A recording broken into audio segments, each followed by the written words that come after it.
$172,804. Social services, $1,654,273. Recreation and culture, $2,056,649. Airport operations, $80,000. Capital projects, $4,419,658. Administration, $12,722,128.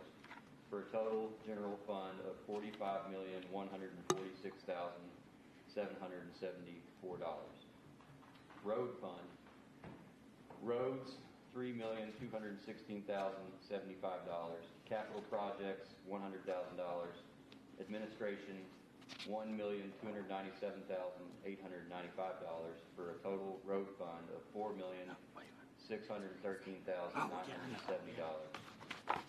Jail fund, protections, person and property, $2,722,371. Social services, $325,000. Administration, $1,580,388 for a total jail fund of $4,627,759. LGEA fund, roads, $200,000 for a total LGEA fund of $200,000. County clerk storage fund, general government, $175,100 for a total clerk storage fund of $175,100. McCracken fund, social services, $2,000 for a total McCracken fund, $2,000. Hospital trust fund, social services, $2,000 for a total hospital trust fund of $2,000. So the total budget appropriations, total general fund is $45,146,774. Total road fund is $4,613,970. Total jail fund is $4,627,759. Total LGEA fund is $200,000. Total county clerk storage fund is $175,100. Total McCracken fund is $2,000. Total hospital trust fund is $2,000. So grand total, all funds, is $54,767,603. Section 2, this ordinance shall be published in the newspaper by title and summary with 30 days following adoption. Section 3, this ordinance becomes effective upon passage and publication. Signed by Judge Covey. What questions or comments does anyone have? Well, I'll comment. I appreciate all the hard work that's gone into this, and I really do think that we have looked holistically at the needs of the community. We've done it in a fiscally responsible manner, and we're addressing needs now and in the future. And I'm proud that we're considering our staff with the 4% cost of living adjustment, and I think that's very important considering all the work that we've done prior on our compensation work, and very, very proud of that. I'm proud of the fact that we're not passing on any additional costs for benefits to any of our staff. We've not done that for over 3 years. And I appreciate all the work that the fiscal court and all the magistrates have put in on this consideration. So those are, I had quite a few comments at the first reading, and I just wanted to follow up on that and express my appreciation. Any other comments? I do. I want to point out, too, the responsible nature of using one-time money for one-time expenses, not applying ARPA funds to recurring expenses and using it for capital projects and things in the community that could better the community for long term, and not indebting ourselves to expenses that we apply that money this year and then have to figure out how to do it next year. I would agree, and I guarantee you Alvin Lyons agrees with that. Yeah, that sounds very familiar. But and since this is my last one, I move to approve the second reading. Well, it's an honor to serve with you, sir. Second. Second from David. Any other questions or comments? All those in favor, please say aye.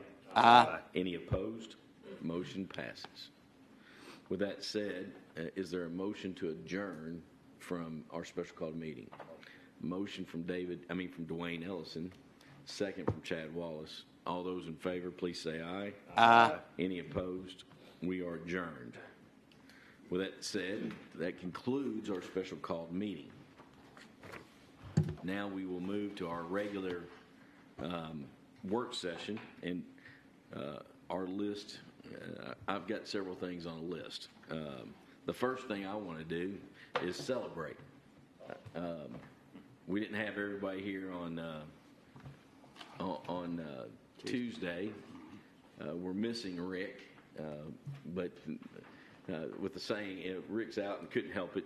He's with a family situation, and but I'd still like to take a picture and celebrate with the court the work that's been done on the Legacy Trail grant and putting all this together, the Legacy Trail and the Lyle Road project, and having all that come together is fantastic, and I think it'll be a very nice amenity and nice opportunity for our community to get out, pick them up and put them down, ride the bike, and not only is it good for recreation and physical activity, but I truly believe that our community will pick up, and if we can get this from Lemons Mill to Cardone next, I said on Tuesday, we might as well dream, can we go find federal funds and Rails to Trails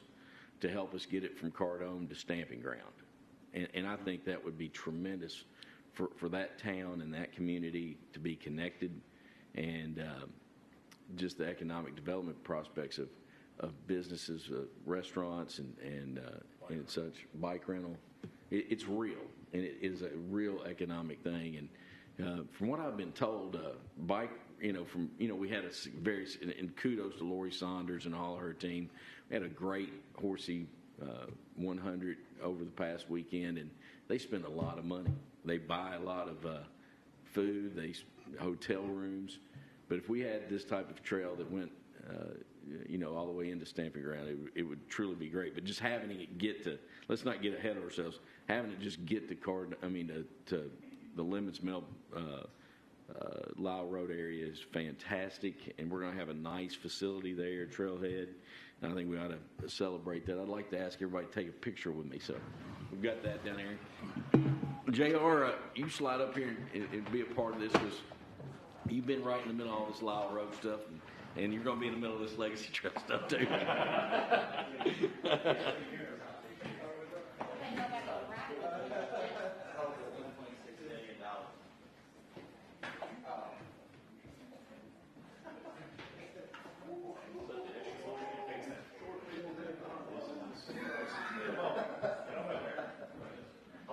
This is really not fun. This is federal funds that we applied for. Do you want to this is a $2 million project.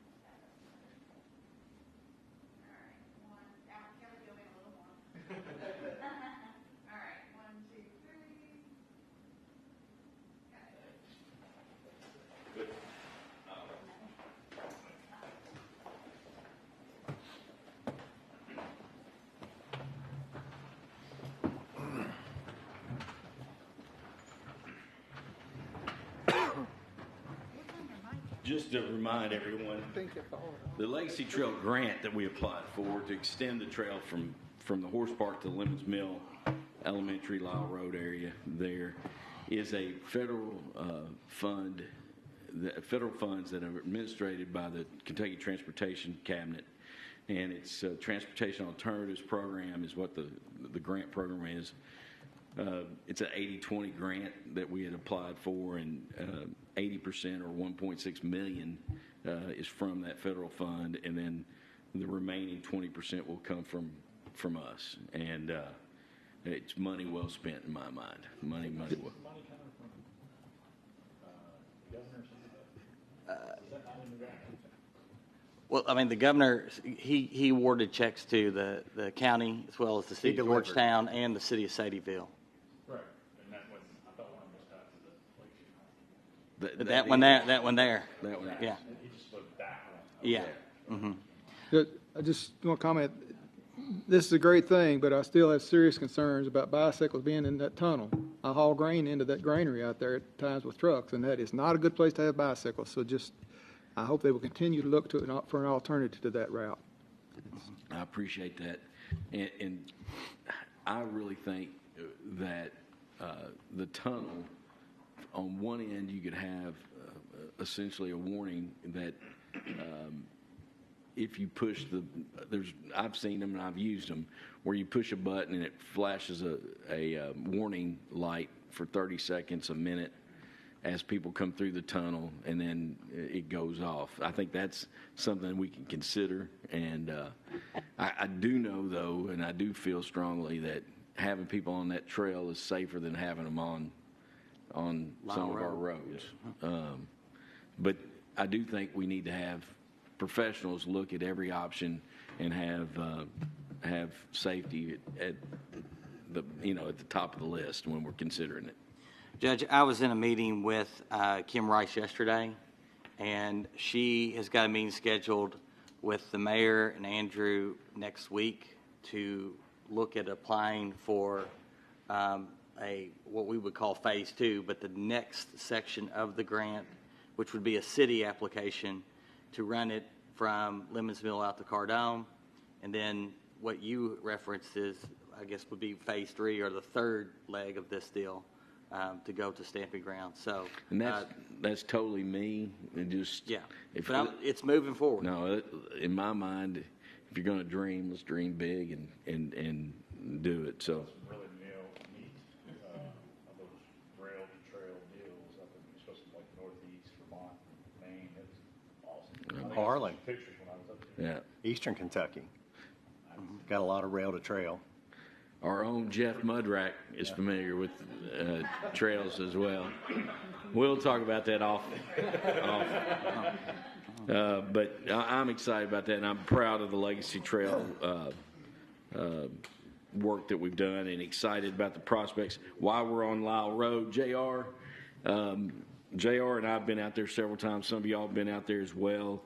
We're working closely with Marilla and Ronald, their site foreman, JR's team, and also Larry from Parks and Rec.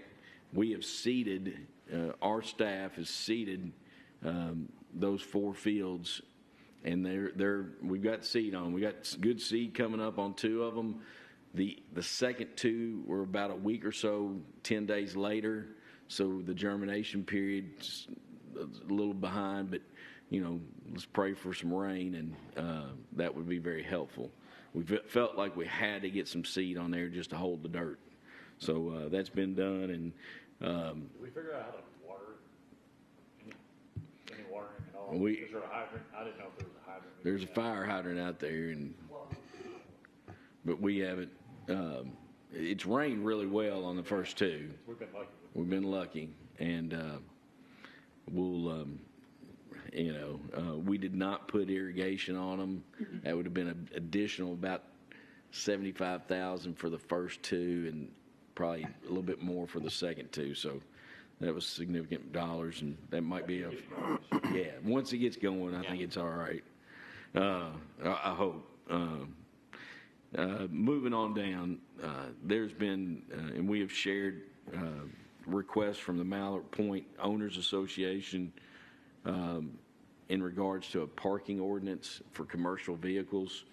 And I'll share some more information, but I've had correspondence back and forth with the Mallard Point Owners Association, and they have communicated to the community about the request for the ordinance. They have amended their request essentially to reflect commercial vehicles class 1 through higher from 8 to 6 a.m. overnight parking, prohibiting that. I have real concerns about anything below class 5. I have real concerns about it. Stacy and I will get together and send you a graphic of what class 5, class 4, class 3, the classes, and class 1's essentially almost like a van. I mean, so just you take a rack off of it if it's a plumber or electrician, and it's a van. Looks like a passenger van. Passenger van. So I have concerns about that, and I'll reach back out to the owners association today or early in the week. I could support prohibiting class 5 and above, but I have questions about going below that. I would ask for your input now or comments. Well, the 8 p.m. to 6 a.m., I mean, if it's after 8 that they park and they leave before 6, I mean, that's essentially time that people aren't out much anyway. I think Except during the concern about summertime. bigger ones is about emergency services getting by Right. and such. Right. This But an last F-350 or an F-450 is bigger than that Class 1 van. Yeah. Wider. Judge, isn't there, if memory serves me correctly, isn't there some parking spots in that subdivision that are owned by the HOA that there might be a possible solution that, like, vehicles could park in those parking spots? I believe there's some by the tennis courts, and at one time they had a skate hockey or like a concrete hockey deal where you're on roller skates. That might be an area. I think there's parking up there. It's been years. That might be a solution to, you could park your vehicle there and then not maybe in front of, on the county roads. I'll check with the Owners Association, Yeah. but I still would not support below Sure. class 5. Alvin? If they're going to go all the way down to class 1, why not just prohibit all overnight street parking on the street? I mean, that's, like you said, there's no difference between the van with a rack on it as far as the street interference than a family van. So Yeah. if that's what they want. Yeah, that would be my concern as well. I was going to say, Chad, there is additional parking there. It is there by that tennis court, but if the main concern initially was about emergency service vehicles being able to get through, or snow plows, or whatever the case may be, I think it's going a little overboard by doing this, and I agree with Alvin. I mean, if nothing else, just no parking. I know that some of the driveways are a little crazy out there, which is probably why some people want to park on the road, especially in the wintertime, but that picture that was sent out, I could see that concern, with that big truck, tanker truck or whatever it was, but getting in the vans and stuff like that, I think is tough. Yeah, I agree. What is the situation with, so we can make an ordinance of, say, no parking on one side of the street. Can they tighten that ordinance, or can they tighten that up more with their own homeowner association restrictions, or? I don't think so, because those are public roads. Okay. JR, would that be your answer? Cam? Okay. Yeah, I would agree. Okay. Yeah. A little bit difference is like Victoria States. They're not. They're County not. Road. Yeah. But if we, everybody park on one side only, one side parking only, that gets you guys through, right? Yeah. Yeah. There's some expense to the county at that point, because we'll have to go back out and put signs up. And I think they also mentioned the fine. I think the fine's $10, but it's the point of having something that says, this is the law. And I don't want to get into people's pockets. $10 very minimal, but it gives the officer that has to address it. It's real. It's not just. It's just not a wish. So we'll correspond and get information back out to you all early. I just wanted to talk about that and not just bring it back next Friday and it be not discussed. I'd asked Dwayne Ellison to comment on the next item with me. Rick Hosseller, myself, and Dwayne met with the Shepherd's House a few weeks ago, and really just wanted to update on how the status of the program was. We talked about positives, talked about things that needed to be improved. The question is it's been brought about requesting that we open the bids for this type of program back up again. And after looking at all things considered, it's going to be my recommendation that next Friday we open the bid back up. I know we discussed this earlier, but after meeting with them and considering all things, that's going to be my recommendation. I'd like to ask Dwayne to share his thoughts.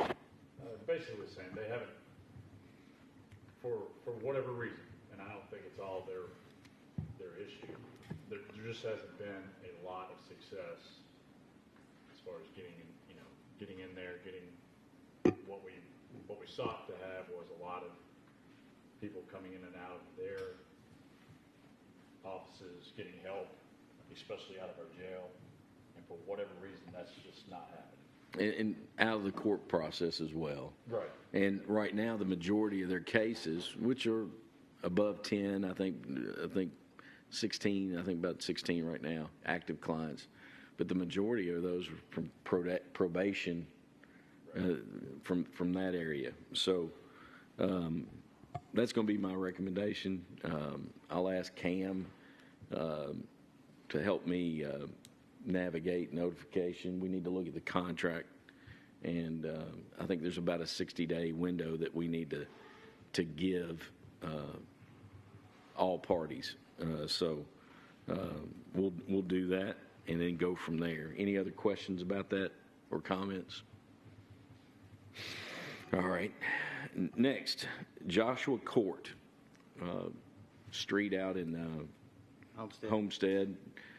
Chad, JR have worked on this quite a bit, and there's several homes right there that have been subject to flooding over the last several years.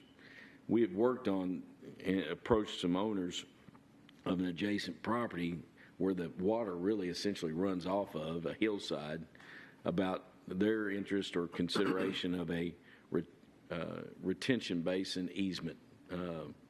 And JR's worked with me, and we went out and met with the owners several times. And we believe, in recommendations from HMB, just looking at things conceptually, we believe that we could get this done for about $20,000 for the easement for the retention basin, and about you have to build a fence, and what they've got up is 4 plank. So the estimates we've gotten is about $14,500 for the 4 plank fence. Now the owner has requested that they would like to have the fencing money just sent to them, and then they would put up the fencing. They would rather do it on their own property. And then I think the fee for the design would be about $7,100.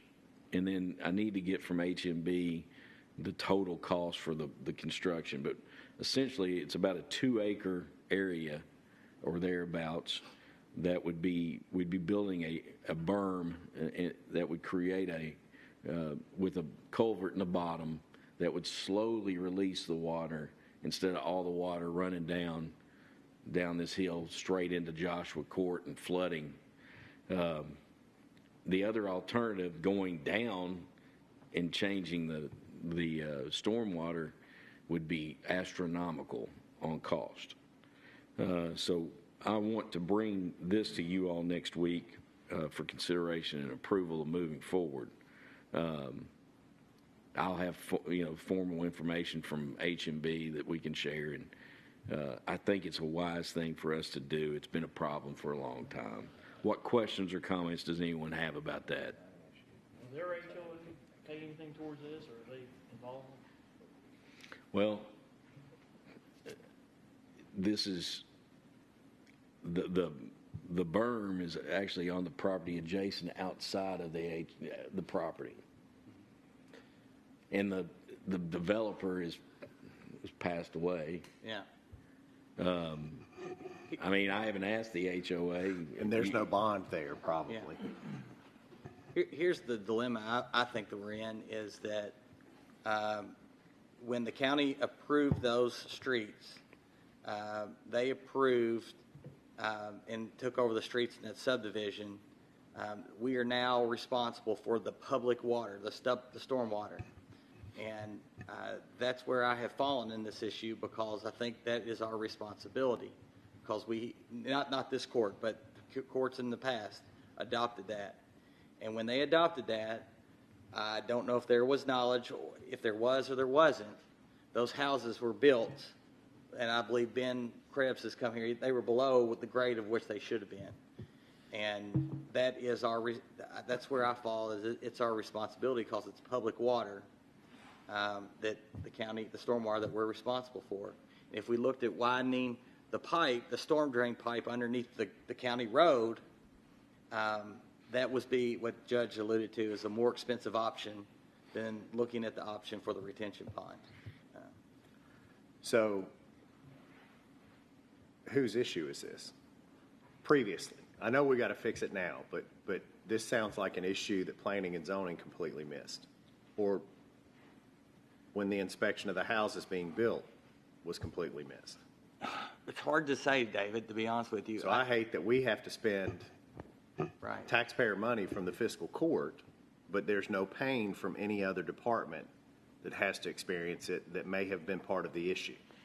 And the only way you fix things and make people look harder is they have to feel a little pain. Well, how would you like to inflict that pain? Well, inflicting that pain is a budgetary measure. You got to tighten your own budget because you didn't do it correctly the first time. Now, I don't have the dates, but I believe these houses in that court have been there for 20 plus years. Yeah, I mean, it's been a long time. I mean, but it's not, this has been, I mean, I bet it's flooded how many times? It's probably a dozen, yeah. maybe more. I mean, yeah, you have but intense rain. My question to you is, how do we make sure this doesn't happen again? I mean, that's the question. What's that? Thoughts and prayers. I mean, I don't know that we have the capability or the tool to do that, other than we have to rely on planning and zoning and inspections to make sure that it's done correctly. They probably bear the most responsibility. And I would guess, in my estimation, don't hold me to this, I'd say 1998 was when this was probably developed in that area, 1999, 2000. And so standards could have been different then. The FEMA map is definitely, or the stormwater FEMA map is definitely different then. Yeah. It could have been the developer's responsibility. But my concern is the house that's built below grade. That's a concern. How does that go by? That's the. I'm with you. And So- should the county have said, no, we're not going to take over these roads until those issues are addressed? Absolutely. And here we are, But if you- 25 years later. If you go out and look, you know, the hillside where we're talking about building this is it's got a very strong grade on it, and all this, it's just an open farmland and it just funnels all the way down onto this Joshua Court, and it just is too much for it, and yeah, it's a mistake that was made, but in my mind, this is a way to address it that's not, you know, yeah, we're talking considerable money, but if you go down the other way, Right. it's considerably more. What about the 14.5 though on the fence? We can't just hand that over to a private citizen to build a fence, because what if they decide they're going to do it themselves and they can do a great job and all they pay for is materials? I mean, Well, that's we've gotten a quote on the fence. The fence would be part of the project. I don't think we can hand over that money though, can we? I mean, legally. Because that bid would include the labor. Yeah. It'd probably be more like $7,500 for material. Yeah. Well, that's why we talk about these before we get them yeah. And I mean, I'm for it. I just want to make sure that, that was a request from the property owner, and you know, if that can't be done, it can't be done. But that was a request, and that's why we're talking about it. Alvin, you deal with this all the time.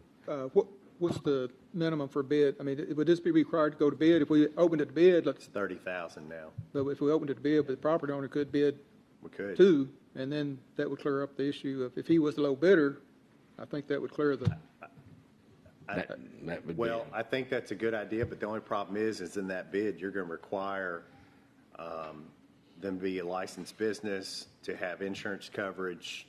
You're going to require all these things that a contractor would have that property owner may not have. I don't know that they do. They don't have it, but they may not have it. Mm-hmm. I can tell you this, back to your earlier question. Ben has said that the way that Homestead is built today, it would not fall into standards that is our today's standards. So if it was built today, things would be a lot different. Right, the comp plan's been changed Yeah. several times for Yeah. 4 years, right? Yeah. So, Cam, would it be your advice? You know, the request was there's approximately 1,000 feet of board fence that was going to go around this 2-acre perimeter of this retention area. The request was they would like, you know, in lieu of us coming on and putting on the fence, they wanted the money and they were going to put the fence up where they wanted it. I think we probably got to do it and All work right. with them. All right. Well, we know that now. And we'll communicate that to the property owner. Any other questions about this? But if they wanted to be licensed, they could, if we did have to put it out to bid, they could possibly bid on it if they had all the qualifications of the bid response. So we'll communicate that and go from there. Next, I'd like to invite any of you all. Of course, we can't have too many of you, but because of quorum, I need to have some of you, and I'd like to have. I have been in contact with Ben Ucelis of Charter Spectrum, numerous. You know, I'd email him a couple times a week. You probably email him a couple times a week. Anybody else emailing him? Not that much, but But, I want to. you know, trying to get update on progress and like when are we going to start? Today's June the 3rd. You know, they'd been telling us that construction was going to start in the spring, and now it's June. I'm concerned about it. And they have scheduled a meeting on June 7th at 3 o'clock here at the courthouse for any of us to come and meet with them and talk about the June 7th at 3 o'clock. And their vice president, Jerry Avery, who's in charge of construction, is going to be here. And we can ask questions. And, you know, I've been asking questions and trying to get updates. And, you know, I get emails from our community quite often asking about if they're in the project or not. And they were supposed to give us a website and a link, and that hadn't happened. And I gave them an example of of another type of link that was done by another community with a company called Crowdfiber. It was essentially you put in your address and you get back, yeah, you're in the project. And that was done somewhere else, and it hadn't been done for us. And I've asked repeatedly about it. And, you know, the issue is we need to make sure that the contract is in the agreement is honored in the 24 months. They continue to tell us that it's going to be met, but I sure would like to see fiber going up and construction going on and people getting connected. In our agreement, I believe the threshold is once 25% of the homes are built, that then that kicks a payment. I was hoping that, you know, that would be a motivation for for getting it done. But we'll talk on the 7th at 3 and try to get answers and get some concrete information. So I'm glad I got that scheduled. Huh? I'll be there. Great. Anybody else can be there? I can come, but I'm the low man, so if somebody else wants. How many can we have? We can have 4 of us, I think. So, I'll be there. all right. I think it's becoming more and more important because the current carriers are not maintaining their systems like they were. I had a WebEx with another organization yesterday morning. I used to be able to do those. It didn't work. I had to log off, go to Cellular to even get the WebEx to work. So apparently the other companies that They're are running carrying. away. Yeah. They're not putting any It's more more money important in. than ever. Yeah, so it's more important. So we'll be meeting with them, and I appreciate you all taking time to come meet with us. Next, I want to remind everybody that next Tuesday night at 6 to 8, next Tuesday night, 6 to 8, is the comp plan review public meeting. And I think it's important to have several of us there.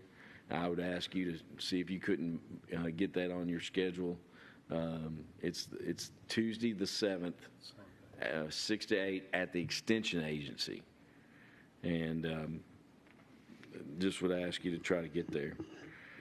Next week is the Judges Conference, Judges Magistrates Conference. David, that starts on Tuesday with lead-up events, preliminary events, I can't say it, tongue-tied. And then really Wednesday and Thursday is 9 a.m. on Wednesday, And that's at, what's the location again? Griffin Gate. At Griffin Gate. And next thing, I know Tim has been very involved. Chief Ward, could you and Tim help me talk about the Sadieville School fire? And, you all did a fantastic job. I know Mike's probably been involved as well with concerns about the water running off and asbestos and any other things. But would you care to comment to the court about what your agency did and the response? I know Georgetown Fire also assisted.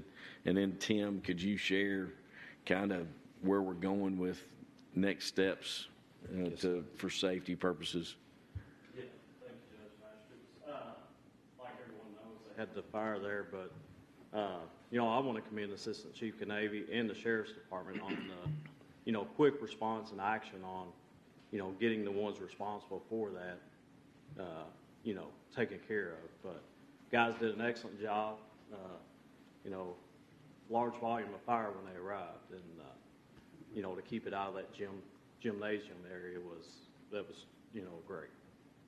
But as far as the runoff and stuff, you may want to talk more about that. But That was a big job, though, wasn't it? oh, it was a big deal. What? I mean, it took, y'all didn't leave the scene until, this was 2 a.m.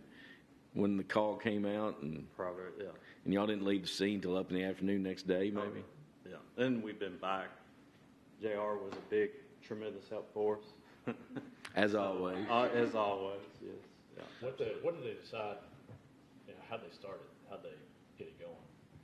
The kids? Yeah, I'm not exactly sure. they haven't figured that out exactly how they Yeah. got it going. But they, went in there, entered illegally, and Right. started. I think it started small, and then it just got going. And who owns that now? It's privately owned. Privately owned. And from my understanding, Jared's had several conversations with Mayor Wagner as well. The city of Sadieville's been in touch with the ownership. I don't know if your staff has been in touch with the ownership. Yes, sir. So I'll let Tim Thompson go from here. Yeah, I was say the same thing, Chief. You guys did a great job down there. Battalion Chief Baker, he was doing awesome down there, but it was just the fire load within that building. For the past 30-plus years, it's been basically used as storage. I mean, mattresses, couches, hay, everything was in that thing. So it didn't take much to get it going. They did a great job keeping it out of the gym. Like you said, there's actually a cafeteria on the back side that was like a a Morton building that wasn't connected. But, this was a fear that we've had, just somebody getting in there and doing something like this. But right now, the fear is that we have so many people that are just interested in what happened and going down there and wanting a brick, or they're just wanting to see it. And the walls are so unstable right now. Yeah, that's a big concern. That's we a have, right? concern for us. Yeah. So I know JR went, and we've got some cones set up, and we got it. I got Sam Wade. He went down there yesterday, and he taped everything off. He put additional no trespassing signs up just to keep people away from it.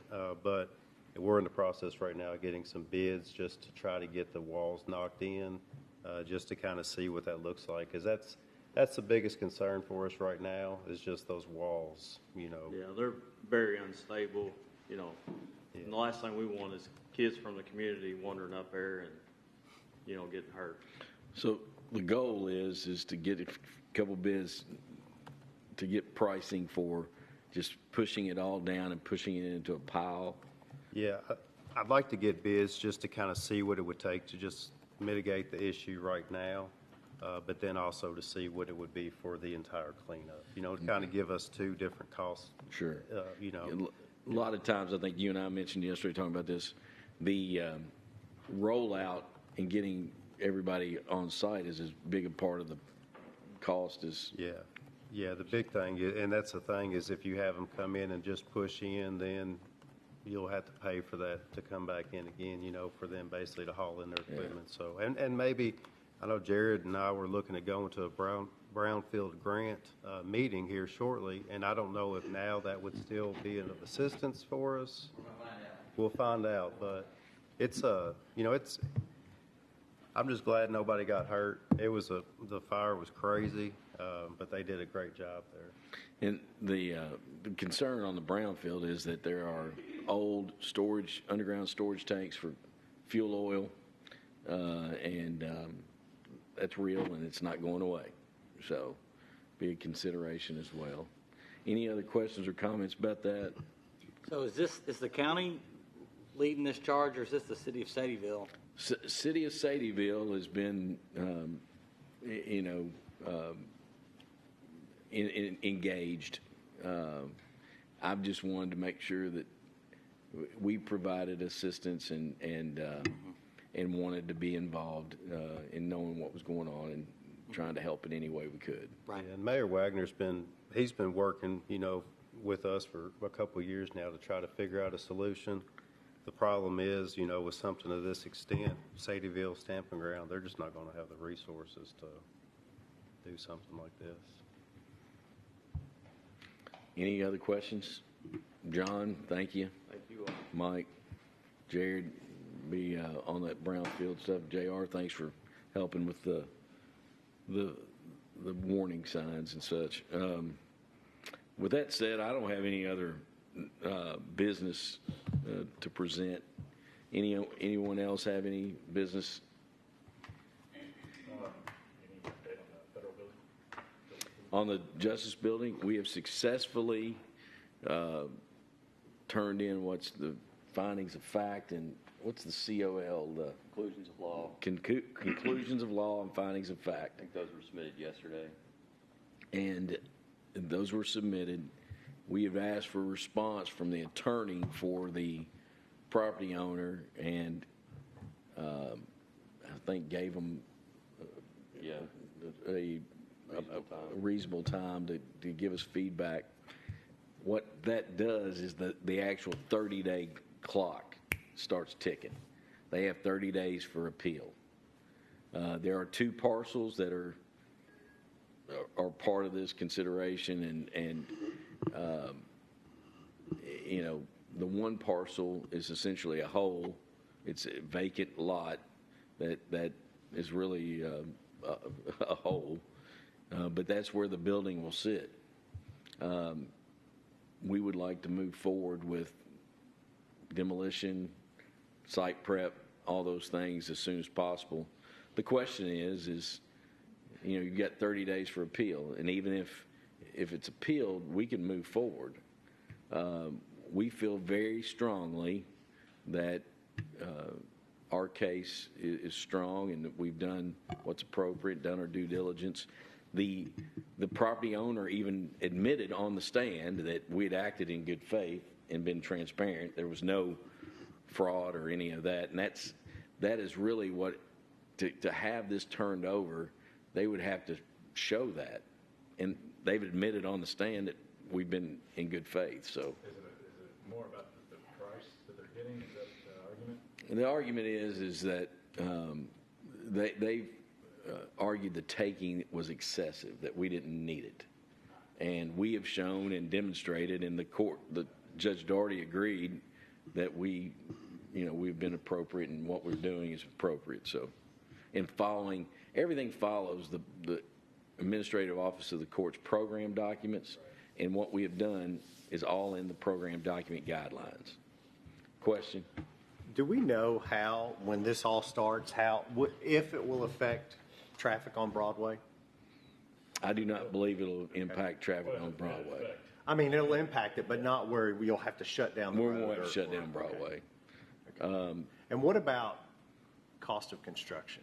They would have to get the state's approval to shut down Broadway. Yeah.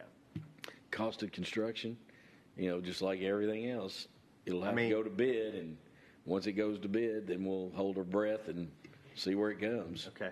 Gotta take a deep breath. But there's 10 projects. But there's 10 projects, and they still feel very confident that we are where we need to be on square footage and cost for budgeting. We'll see where it comes. Do you remember what our cost per square foot was? Estimate? Yeah. 400. Oh, okay. Yeah, okay. Okay. 400. Yeah. You're in the ballpark. Yeah. Yeah. That's. Better hurry. I think that's what we've been budgeted at. Yeah, we better hurry. With that said, then I have no other business. I've got one thing, Yes, Judge. sir. And David might have to help because he might know the KRS, but I believe because of the census delay that we could not do redistricting for magisterial districts. And I believe there's a timeline, and I was going to see where you're I'm at. so glad that you mentioned this, because I've had my desire is to, I totally left this off my list. I have to appoint a 3-member committee. And we'll appoint a 3-member committee, and then that committee will do its due diligence. There's some guidelines that they follow. And, the goal is to keep each district within 5% of each other. That's the goal when you look at the population shifts and where growth has occurred. So they'll go through that process and look at and work with GIS, and then they, come back to us with a proposal. So I'm glad you asked that, because that's on the agenda and needs to be done. So So I'll bring it. 3 of us. No. Citizens. 3 citizens. It has to be Republican, Democrat, and is that correct? It has to have at least. It has to have at least one of each. Right. So- and then the third is It can be anybody. just anybody.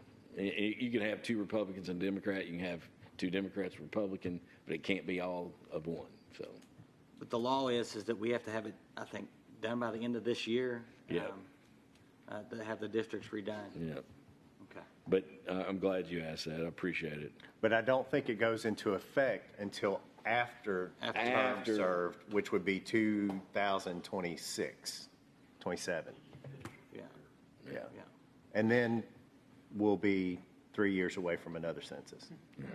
That's a good point. So, there's no other new business from anyone. Hey, Alan? one question, any update on the property owners for the storm shelters? Have you had any further contact with those? I haven't had any additional conversations, but I did meet with property owner there at the Parker Mobile Home Park, and she's all in on working with us. And met with the property owner off Lyle Road behind that park, and he had 2 or 3 questions, and I think Cam and I can get those answered, and I think that would work as well.